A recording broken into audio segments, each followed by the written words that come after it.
All right, let's dive into something we've all wondered about, the hidden world of nonverbal communication. We're going to talk about those unspoken signals that, honestly, can tell you way more about attraction than words ever could. I mean, we've all been there, haven't we? Stuck in that gray area, trying to figure out if someone's just being nice or if there's, a spark. It could be so confusing. But what if the answers were right there in front of you the whole time? You just had to learn the language. And that's really the heart of it.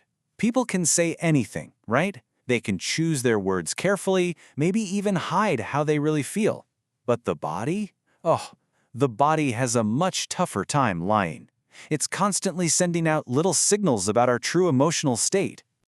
So, our mission here is pretty simple. We're going to give you the tools to understand this silent language. By the time we're done, you'll be able to spot these subtle cues of attraction with way more confidence, which will help you build stronger and, let's face it, more honest connections.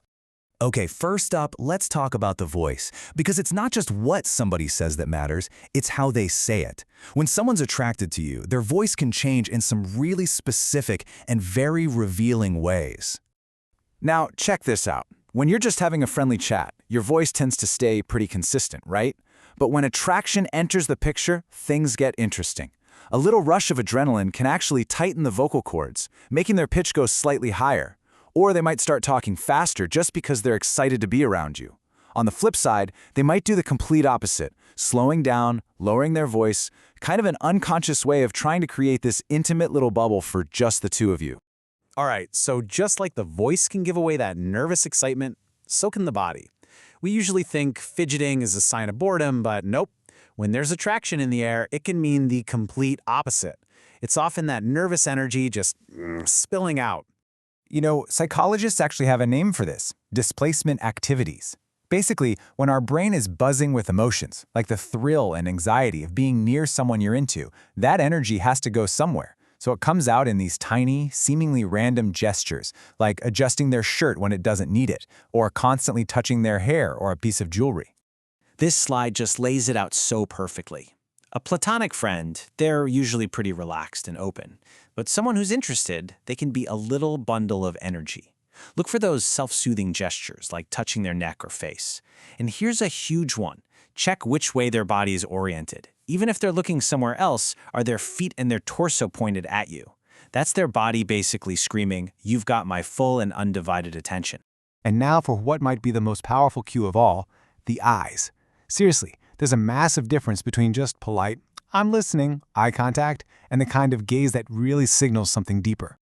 So, it all comes down to duration and intention. A friendly gaze is functional. It moves around. But an attraction gaze, it lingers. It's held for just a beat or two longer than what feels socially normal. And in that extra second, a connection is made. And you have to watch for the biggest giveaway of all. It's called the triangular gaze. This is when their eyes move from your one eye to your other eye and then down to your mouth and back up. It is an incredibly powerful, almost totally subconscious signal of desire. Okay, so we've looked at the voice, the body, and the eyes. So what do we actually do with all of this information?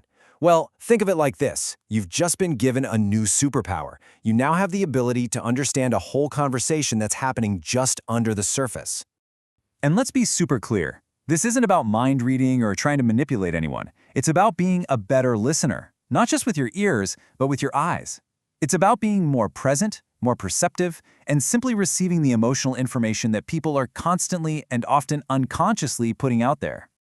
So, let's just boil it all down into a really simple 3-step guide. Step 1, listen. Tune your ears into those little shifts in their vocal pitch and speed. Step 2, watch. Look for those small fidgets that give away that buzzing, nervous energy. And step 3, gaze. Notice when their eye contact lingers for just that extra moment, creating that little spark of connection. So why is this such a big deal? Because knowing these things takes away so much of that frustrating guesswork. It empowers you to feel more confident, to connect with people on a much deeper level, and to really appreciate the truth that the body is communicating. It helps you build something real. So here's my challenge to you. The next time you're talking with someone, try to listen with your eyes just as much as your ears. Now that you know the language, you might be absolutely amazed by the conversations you discover happening just beneath the surface. The only question is, what truths will you find?